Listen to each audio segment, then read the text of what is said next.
मौसम विभाग ने आज एक बार फिर देश में मॉनसून को लेकर नया अपडेट जारी किया है। आईएमडी का अपडेट लोगों के लिए खुशखबरी लाया है।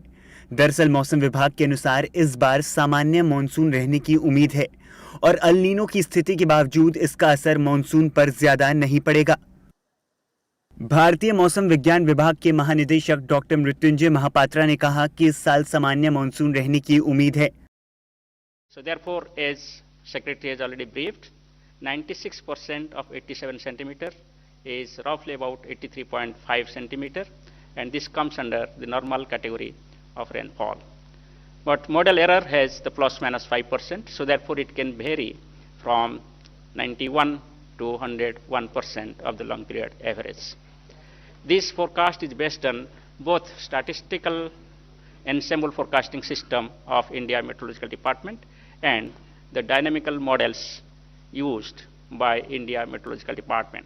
वहीं मिनिस्ट्री ऑफ अर्थ साइंसेज में सेक्रेटरी एम रविचंद्रन ने मॉनसून 2023 का पूर्वानुमान पेश किया। September.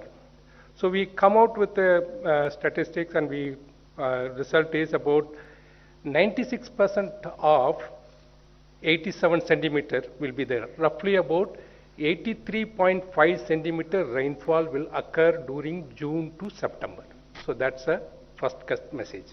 Of course, it contains, there are many factors why it is and other things. Some details will be given by in the presentation, but this 83.5 centimeter rainfall is coming under the normal. ऐसे में IMD के अनुसार peninsular Bharat के इलाकों के साथ साथ north west India और उसके कुछ हिस्सों में सामान्य बारिश होगी, जबकि पश्चिम मध्य भारत के कुछ इलाकों में सामान्य से कम बारिश की संभावना जताई गई है।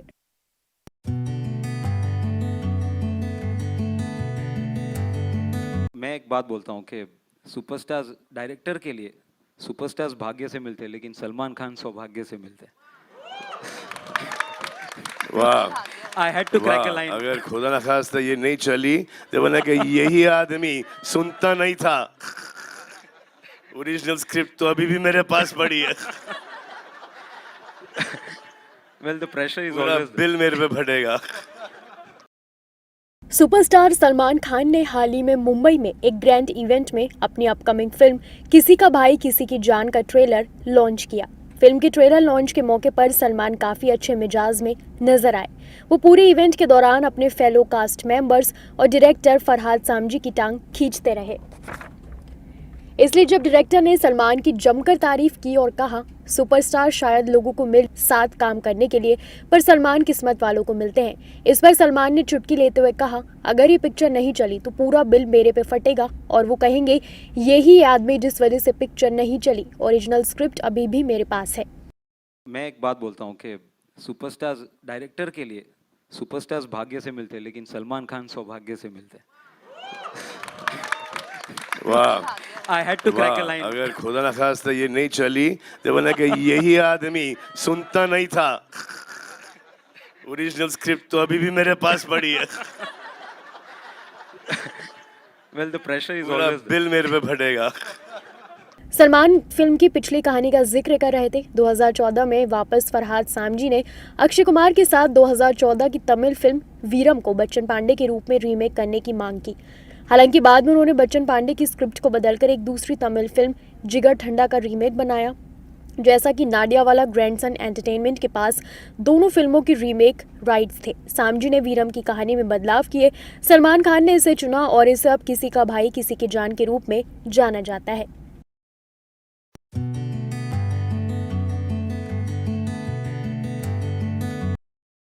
चुनाव आयोग ने 10 अप्रैल को देश में राजनीति में तूफान मचा दिया। चुनाव आयोग ने एक आदेश जारी किया जिसके तहत 3 राजनीतिक दलों से उनका राष्ट्रीय स्तर का दर्जा वापस ले लिया गया है। इसके अलावा चुनाव आयोग ने 2 क्षेत्रीय पार्टियों से उनका दर्जा भी छीन लिया है। साथ ही कुछ पार्टी को राष्ट्रीय स्तर पार्टी का दर्जा भी दिया गया है। ईसीआई ने अरविंद केजरीवाल की आम आदमी पार्टी को राष्ट्रीय पार्टी का दर्जा दिया, जिसकी आप लंबे समय से मांग कर रही थी। राष्ट्रीय पार्टी का दर्जा मिलने के बाद अरविंद केजरीवाल ने ट्वीट कर कहा कि इतने कम समय में राष्ट्रीय पार्टी ये किसी चमत्कार से कम नहीं है। सबको बहुत बहुत बधाई। देश के करोड़ों लोगों ने हमें यहाँ तक पहुँचाया। लोगों को हमसे बहुत उम्मीद है।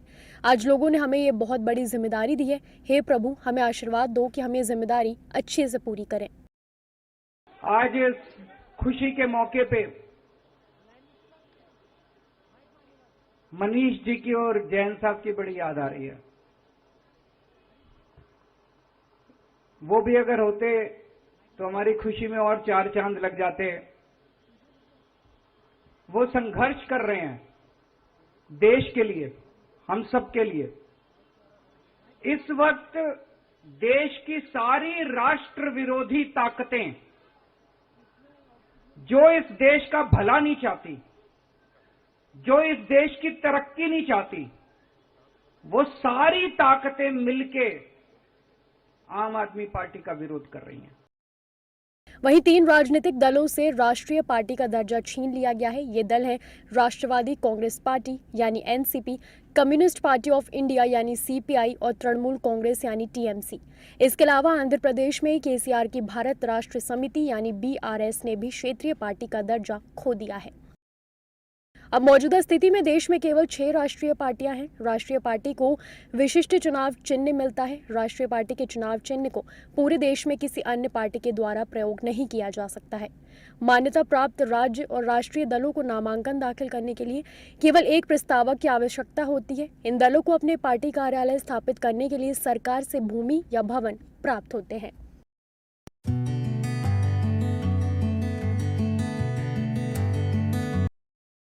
भारत में एक बार फिर कोरोना की रफ्तार बेकाबू होती जा रही है।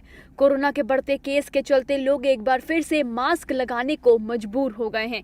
बीते दिन 10 अप्रैल को कोरोना के 5,676 मामले दर्ज किए गए। साथ ही सक्रिय मरीजों की संख्या बढ़कर 37,000 के पार पहुंच गई है। कोरोना के बढ़ते मामलों को देखकर अस्पतालों की तैयारियों का जायजा लेने के लिए देश भर में सरकारी और निजी अस्पतालों में मॉक ड्रिल की गई, जो 11 तारीख को भी जारी रही। इसी के साथ दिल्ली में बीते 24 घंटे में 484 नए कोरोना के मामले सामने आए हैं। इसी दौरान 3 लोगों की मौत हुई है। इस बीच राजस्थान में बीते दिन 10 अप्रैल को 197 नए कोरोना के मरीज मिले हैं। गाजियाबाद में बीते 24 घंटे के अंदर कोरोना के 62 नए मरीज मिले हैं। अगर बात महाराष्ट्र की करें तो बीते 24 घंटे के अंदर महाराष्ट्र में कोरोना के 328 नए मामले सामने आए। यहाँ एक मरीज की कोरोना से मौत भी हो गई। इसी के साथ बिहार के मुख्यमंत्री नीतीश कुमार ने केंद्र सरकार पर निशाना साधा है और कहा कि देश में एक बार फिर से कोविड-19 के मामले बढ़ रहे हैं और केंद्र सरकार राज्य को पर्याप्त मात्रा में कोविड वैक्सीन की आपूर्ति नहीं कर रही है। इसी के साथ उन्होंने बिहार के लोगों से फेस मास्क पहनने, सामाजिक दूरी बनाए रखने, हाथ धोने और बुखार के साथ सर्दी खांसी के लक्षण होने पर डॉक्टर की सलाह पर कोविड प्रोटोकॉल का पालन करने की भी अपील की है। गोवा में हर दिन के हिसाब से 100 कोरोना के केसेस सामने आ रहे हैं, जिसके बाद गोवा के स्वास्थ्य मंत्री विश्वजीत राणे ने कहा कि कोविड की स्थिति को लेकर अनावश्यक रूप से घबराने की जरूरत नहीं है। हम केंद्र सरकार द्वारा निर्धारित प्रोटोकॉल का पालन कर रहे हैं। हमारा बुनियादी ढांचा तैयार है। लोगों को एहतियात और देखभाल करने की जरूरत है। इसी के साथ कोरोना के मद्देनजर तेलंगाना में स्थिति कंट्रोल में है। इसी को लेकर तेलंगाना सरकार ने 15 लाख बूस्टर खुराक खरीदी है ताकि एक बार फिर से राज्य में टीकाकरण शुरू हो सके। और आखिर में मेडिकल जेनेटिक्स के प्रोफेसर मार्टिन शालिंग के अनुसार कोविड-19 स्पष्ट रूप से आखिरी महामारी नहीं है जिसे दुनिया ने देखा है और भारत के पास एक नई महामारी से लड़ने की ताकत है। उन्होंने कहा कि कोविड-19 100 सालों में पहली बड़ी महामारी है, लेकिन स्पष्ट रूप से आखिरी नहीं।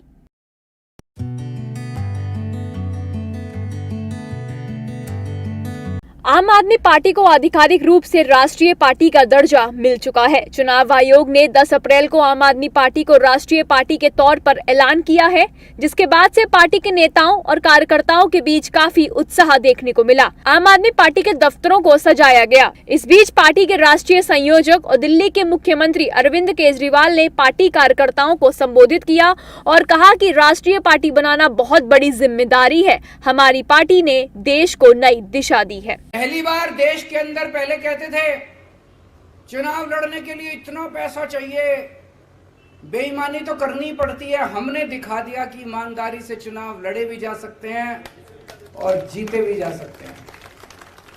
हमने दिखा दिया कि ईमानदारी से सरकार चलाई भी जा सकती है और सफल सरकार चलाई जा सकती है। हमने साबित कर दिया कि सफल सरकार तो ईमानदारी से ही चलाई जा सकती है, बेईमानी से सफल सरकार नहीं चलाई जा सकती। तो जैसा मैं कह रहा था, भगवान हमसे कुछ कराना चाह रहा है। हम सबका सपना है कि भारत दुनिया का नंबर 1 देश बने, मेक इंडिया नंबर 1। तो उधर कांग्रेस ने अरविंद केजरीवाल को राष्ट्रीय पार्टी बनने की शुभकामनाएं दी। आचार्य प्रमोद कृष्णम ने कहा कि ये आपकी मेहनत और देश की जनता के प्यार का परिणाम है। अरविंद केजरीवाल जी, आपको राष्ट्रीय दल की मान्यता मिलने पर बधाई और शुभकामनाएं। राष्ट्रीय पार्टी बनने की खुशी में आज पार्टी मुख्यालय में जश्न मनेगा। इसमें पार्टी के राष्ट्रीय संयोजक व मुख्यमंत्री देश के नाम अपना संदेश देंगे। जश्न के लिए तैयारियां की जा रही हैं। इस साल कर्नाटक और मिजोरम में विधानसभा चुनाव भी हैं। केजरीवाल कर्नाटक में जोर शोर से चुनाव लड़ने की घोषणा कर चुके हैं। पिछले साल 2022 दिसंबर में गुजरात में हुए विधानसभा चुनाव में भी आपने अच्छा प्रदर्शन किया था, जहां पार्टी को करीब 12% वोट मिले थे। आम आदमी पार्टी को 2 राज्यों में सरकार है। पंजाब में 2022 में विधानसभा के चुनाव हुए थे, जहां पार्टी ने पूर्ण बहुमत से सरकार बनाई थी। फरवरी 2020 में भी केंद्र शासित प्रदेश व राष्ट्रीय राजधानी दिल्ली में भी पार्टी ने कब्जा जमा लिया था। इसी साल दिल्ली एमसीडी में भी आम आदमी पार्टी ने पहली बार अपना मेयर बनाकर इतिहास रच दिया। बता दें, चुनाव आयोग ने 3 राजनीतिक दलों से उनका राष्ट्रीय स्तर का दर्जा वापस ले लिया है, जिसमें राष्ट्रवादी कांग्रेस पार्टी यानी NCP, communist party of India यानी सीपीआई और तृणमूल कांग्रेस यानी टीएमसी शामिल है।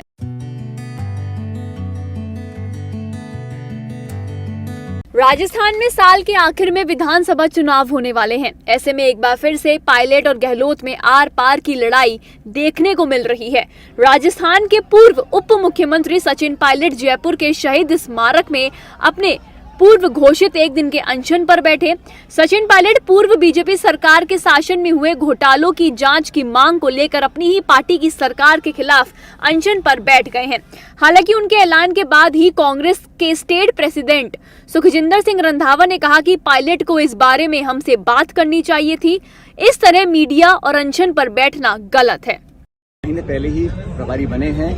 इससे पहले जो प्रभारी थे उनको मैं सारी जो तकलीफियां हैं मैं मार्क करी थी और हम चर्चा करते रहते हैं, लेकिन ये करप्शन का इशू है और करप्शन के इशू हम अब तमाम बातें मीटिंग में, सभाओं में, प्रेस कॉन्फ्रेंस में हर जगह बोलते हैं और करप्शन के खिलाफ हमें बोलना भी चाहिए। इस सबके बीच कैबिनेट मंत्री प्रताप सिंह खचरियावास का भी बड़ा बयान सामने आया है। मैं आज आपसे कह रहा हूँ, बीजेपी के करप्शन के खिलाफ हमारे नेता राहुल गांधी जी ने बहुत बड़ा मुद्दा बनाया। पूरा देश देख रहा है कि अडानी का घोटाला हुआ, आम आदमी का पैसा डूब गया, लोकसभा चलने नहीं दी, माइक बंद कर दिए गए, राहुल गांधी जी की सदस्यता समाप्त कर दी। इससे बड़ा पाप कुछ कर सकती है बीजेपी। सचिन पायलट के अनशन पर उपनेता प्रतिपक्ष सतीश पुनिया ने तंज कसा है। उन्होंने ट्वीट कर लिखा, किस्सा कुर्सी का, लेकिन जनता को क्या मिला? बदहाल कानून व्यवस्था, रोते किसान, हैरान जवान, त्रस्त आवाम, रोती अबला। जनता कांग्रेस को कभी माफ नहीं करेगी। सचिन पायलट के अनशन स्थल पर समर्थकों की भीड़ जुटती जा रही है। कई नेता भी अनशन स्थल पर नजर आ रहे हैं। तो वहीं सचिन पायलट के अनशन पर राजस्थान विधानसभा में नेता प्रतिपक्ष राजेंद्र राठौर ने कहा, राजस्थान सरकार का अंत कलह चरम पर है। अपमान की राजनीति आगे पहुंच गई है कि आखिर जिस व्यक्ति ने सरकार के निर्माण में सबसे अहम भूमिका निभाई, आज वह अनशन पर है। मंच पर लगे बैनर पर गांधी जी की तस्वीर के साथ लिखा है, वसुंधरा सरकार में हुए भ्रष्टाचार के विरुद्ध अनशन। उपवास में केवल समर्थक आएंगे। सचिन ने अपने गुट के विधायकों, मंत्रियों को भी आमंत्रित नहीं किया। पायलट वसुंधरा राजे के कार्यकाल में हुए घोटालों की जांच का मुद्दा उठा रहे हैं और अपनी पार्टी के विरुद्ध उनके तेवर साफ इशारा कर रहे हैं कि वो इस बार चुनाव से पहले आर पार की लड़ाई वाले मूड में हैं। Never miss an update.